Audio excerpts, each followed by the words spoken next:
Hello guys! Ang susunod kong ibabahagi sa inyo ay isa na namang tips para sa ating lahat na mga baguhan sa YouTube.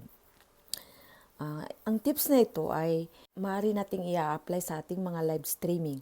Ito ay ang sound effects. Ito natin magkakaroon ng sound effects ang ating mga live streaming pero wala pa tayong budget. At according to my research ko kung paano magkakaroon ng sound effects ang ating mga live streaming na di na tayo gumagamit ng iba pang gadget or makakatipid tayo dahil ito ay free. Kaya panoorin niyo ang video na to para pare-pareho tayong magkakaroon ng free ng sound effects sa ating mga live streaming. Let's go! So, bago ko umpisahan, mag-shoutout muna ako. Shoutout sa lahat ng mga taga Migunoy World Solid Team. Alam niyo na kung sino-sino kayo. At sa aking magandang pinsan sa Las Vegas, Nevada, si Marites Ornelas. At sa aking pamangkin, si Jane in Japan. At sa lahat-lahat ng mga kapamilya ko dyan sa Pilipinas, lahat. At sa lahat ng mga friends ko, lahat ng mga kaparintihan ko dyan, Mika Love shout out. Ingat-ingat kayo palagi. At ang susunod ay ang aking intro. Intro, pasok!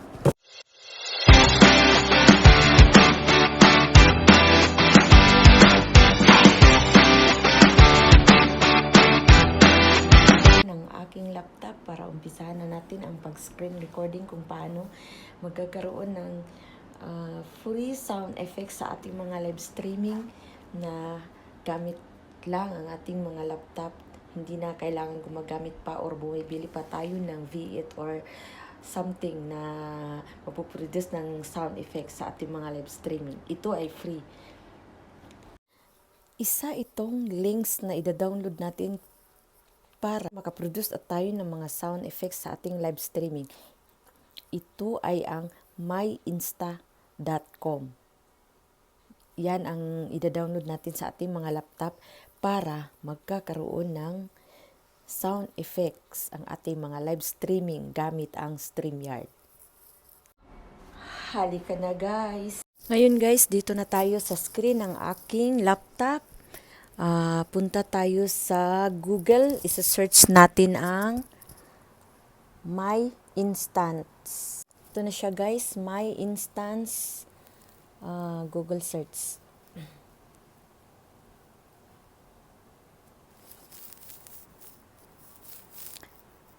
Yan. Nakita nyo yung My Instance, the largest instant sound buttons website. Ito siya guys. So, dito tayo. I-open natin to. Yan. Makikita natin yung iba-ibang mga buttons na pag ipipress yan, may mga sounds na lumalabas. Dito sa taas, meron siyang search sound button. Dito trending. Dito new. Dito categories. Dito collection. Dito favorites. So, pipindutin natin yung favorites para makapag gawa tayo ng free instant account. Dito po siya guys. Ayan po nakalagay sign in.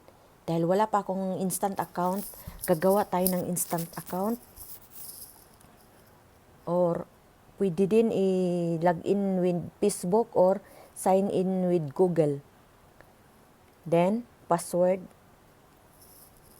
Try nga natin sa Google. Ito yung Google ko, myminsifuentes@gmail.com. Then, enter natin yung password.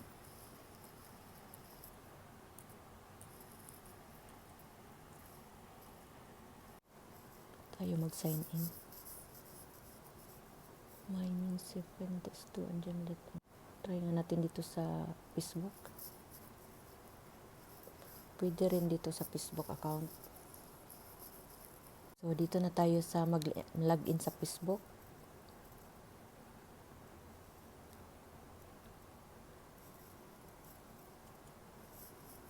para lang siya makapag-open tayo ng, ito na siya guys. Na-open ko na. Yung favorites, empty pa siya. Pag nakapag-download ako ng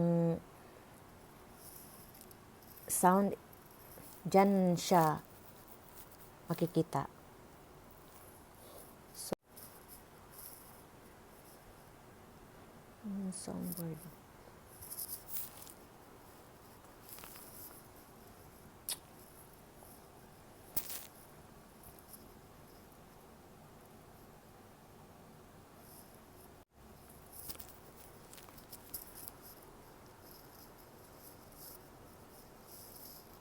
Balik tayo dito sa may instant para lumabas yung mga soundboard. Ito na yan siya guys. So dito ka na lang pipili ng mga sounds kung alin ang sounds ang gusto mong i-upload. Itong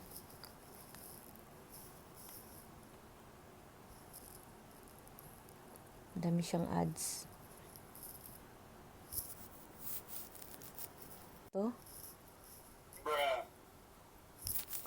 Or ito.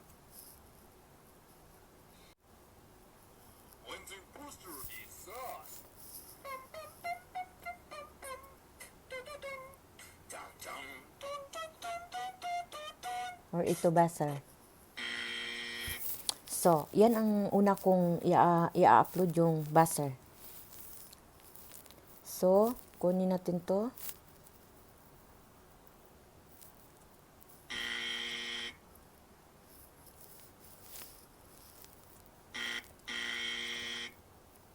Really, nigga? Or ito. Amogus.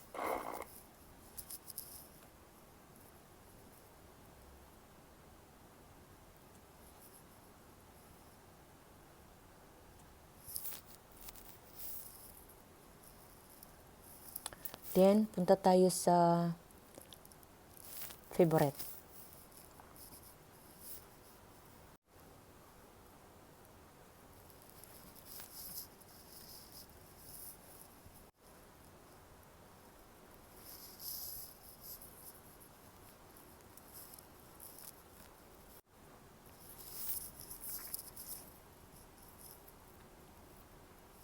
Tingnan natin tong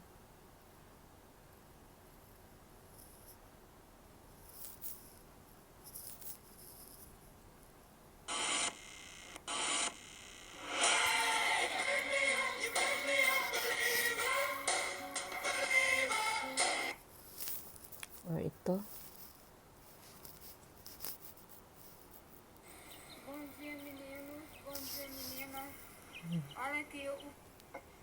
Niggas is wildin'. Niggas is wildin'. Download ng mga button.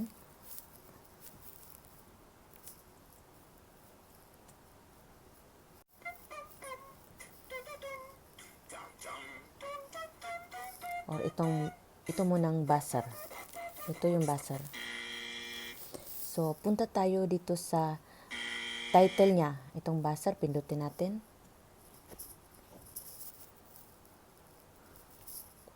Then, dito na tayo. Ito na siya.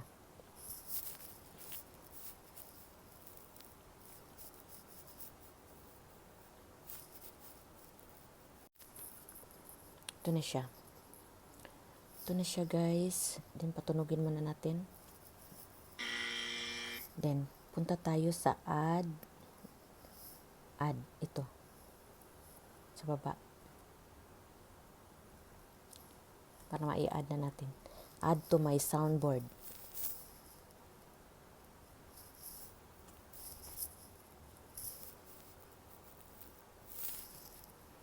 Then, ando na siya sa soundboard ko. Then, kung gusto mo pa uli ng iba pang sound, balik ulit tayo sa my instant. Pili na naman tayo uli dito kung ano pa. Try nga natin itong Ali intro. Yun yung sound ng Ali intro. Pili tayo ng iba. Itong Really Nigga. Really, nigga?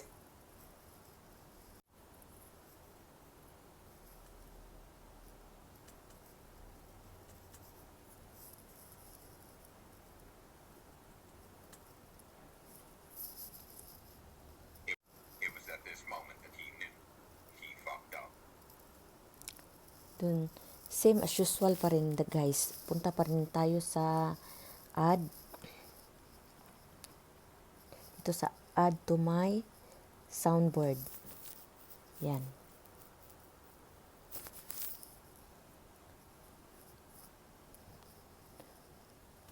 Hanggang sa mapili natin yung lahat ng mga paborito nating mga sound effects.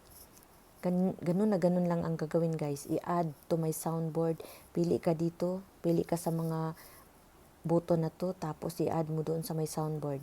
Use natin ang StreamYard. Kunwari mag-set ka ng live stream mo. Create a broadcast. New broadcast.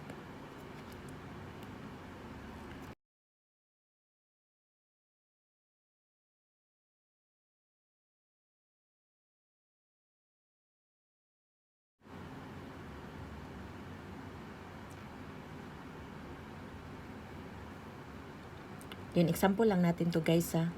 Madali ang ano lang. Then, lagyan natin ng title. Kunyari, LS.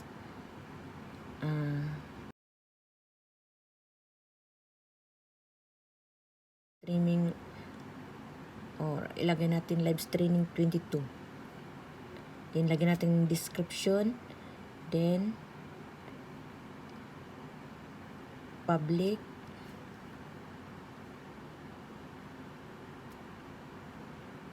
Unlisted muna natin.